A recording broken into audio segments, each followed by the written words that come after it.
咁收到考試成績咧，第一樣就唔係睇成績啊，我覺得係要整體評價翻自己喺呢一個學年咧，有邊方面係做得好，有邊方面係需要改善，唔係淨係考試本身嘅嚇，由學期初至到學期尾啊，各方面做成點樣樣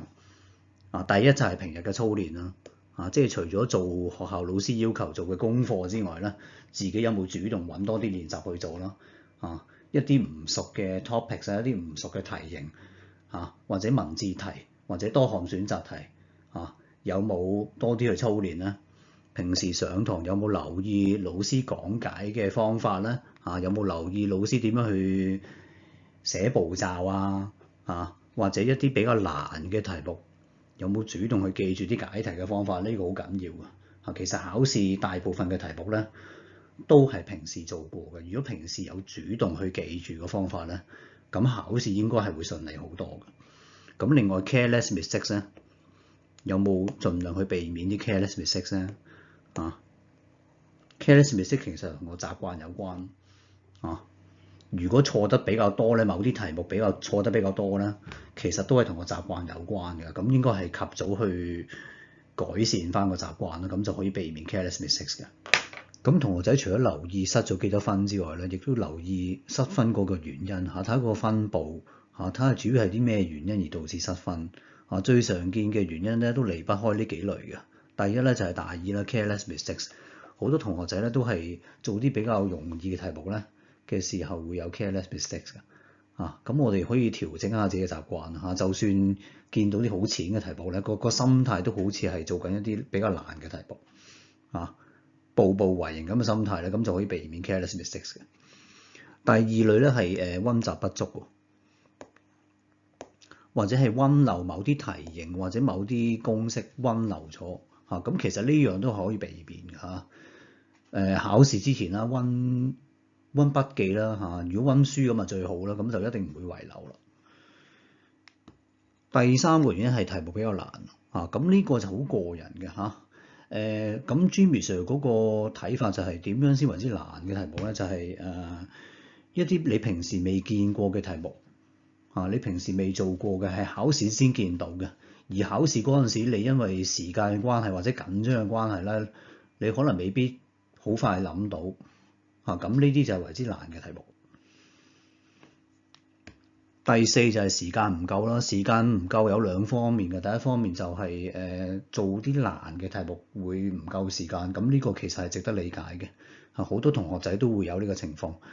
但係如果話一啲好容易、比較容易嘅題目都唔夠時間做咧，咁就代表都真係對嗰啲課題唔係幾熟，都真係要多啲操練翻，仲有其他因素咯，可能嗰日唔舒服啊，或者個狀態唔好啦。嗱，咁呢度有幾個個案分析啊。嗱，睇翻 Anthony 先啦。Anthony 佢就攞66分嘅，你見到佢主要嘅失分咧係呢幾類喎 careless mistakes。careless mistake 佢失咗12分啊。咁 careless mistake 一般嚟講咧，如果喺5分以內咧，都唔算話好多嘅，都係值得理解嘅。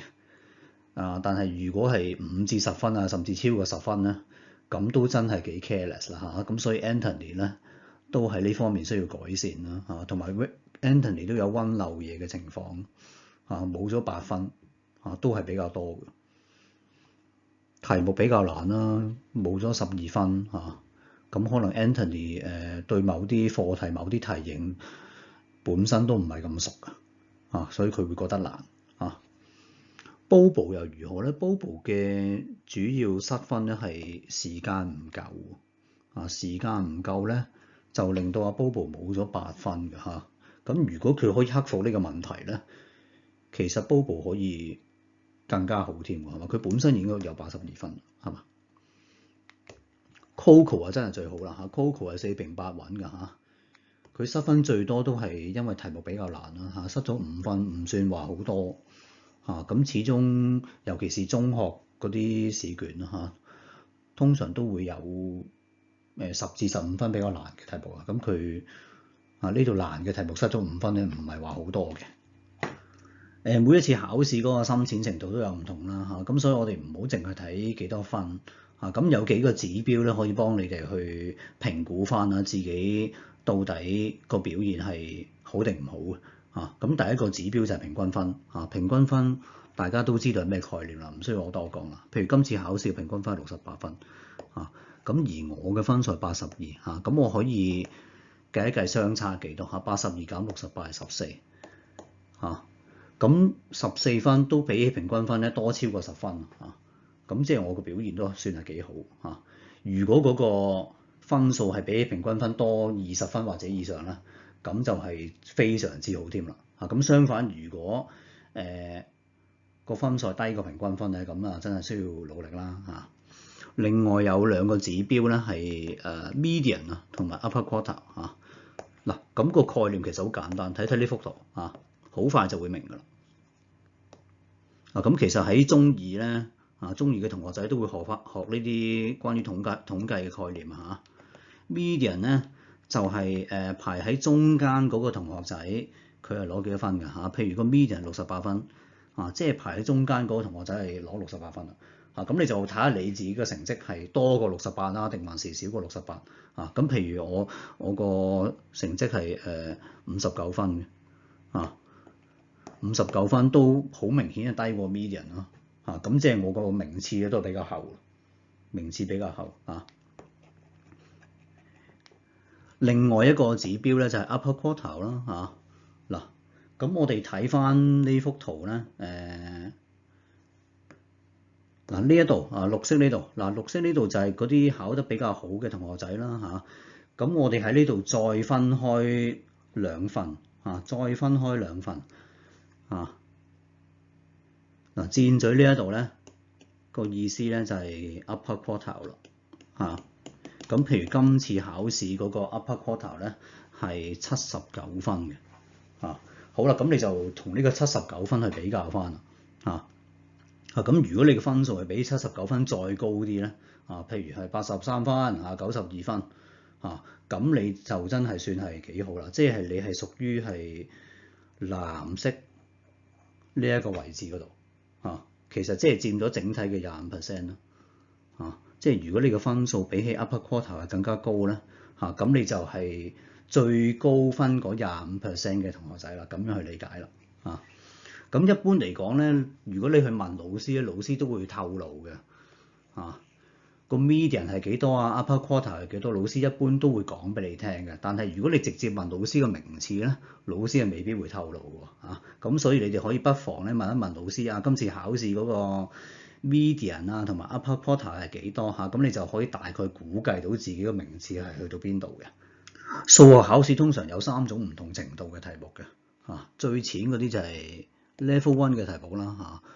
最淺嘅通常好多同學都識做但係佔咗個分數咧係好少嘅啫，可能得20分度嘅主要嘅咧都係 Level 2題目，可能佔咗成份卷嘅超過70% 嘅最深嗰啲就係 Level 3嘅題目但係佔嘅分數亦都係比較少可能係10至15分咁上下咁所以其實最重要都係 Level 2嘅題目咁如果你係應付到啲 Level 2嘅題目咧其實個成績係應該係會幾好嘅咁相反，如果你仲未去到 Level 2嗰個程度咧，你就會喺呢一部分會失咗好多分甚至係會唔合格添咁但係唔好放棄可能你係爭少少可能你再努力多少少咧，你就可以應付到呢啲 Level 2題目咁到時你就會發覺你個成績你個水準係突然間係可以改善好多㗎咁堅持繼續努力咁另外有個因素可能係做數嗰個習慣未夠理想啦咁呢個可能老師會幫到你多啲同老師去溝通究竟我咁樣去溫習數學咁樣好唔好咧咁老師都應該可以俾到好多意見你嘅。咁通常老師派卷咧都會順便俾翻個答案咧，俾翻同學仔去參考翻啦咁同學仔當然係可以將嗰啲答案寫翻低啦，或者將嗰啲 key step 寫翻低啦咁就唔需要話每一步都抄低佢嘅咁我就建議同學仔可以抽翻時間咧，重新再做過一次嗰啲題目尤其是一啲比較複雜或者比較長比較難嘅題目咧，試下由頭到尾重新做一次，睇下可唔可以做得到然後先再對翻答案如果佢由頭到尾重新做好一次咧，咁其實就真係可以學到嘢嘅。咁另外咧，可以操練翻一啲類似嘅題型啦，咁始終可能改正翻嗰題都未夠嘅主動去揾翻一啲類似嘅題型如果唔係好清楚咧，都可以問翻老師啦尤其是有啲學校可能會收咗份卷嘅咁可能你亦都未必方便去抄翻嗰條題目，可能試下問一問老師啦老師可唔可以話俾我聽有啲咩類似嘅題型咁我可以得閒做翻多啲去操練翻嗰啲技巧咁樣啦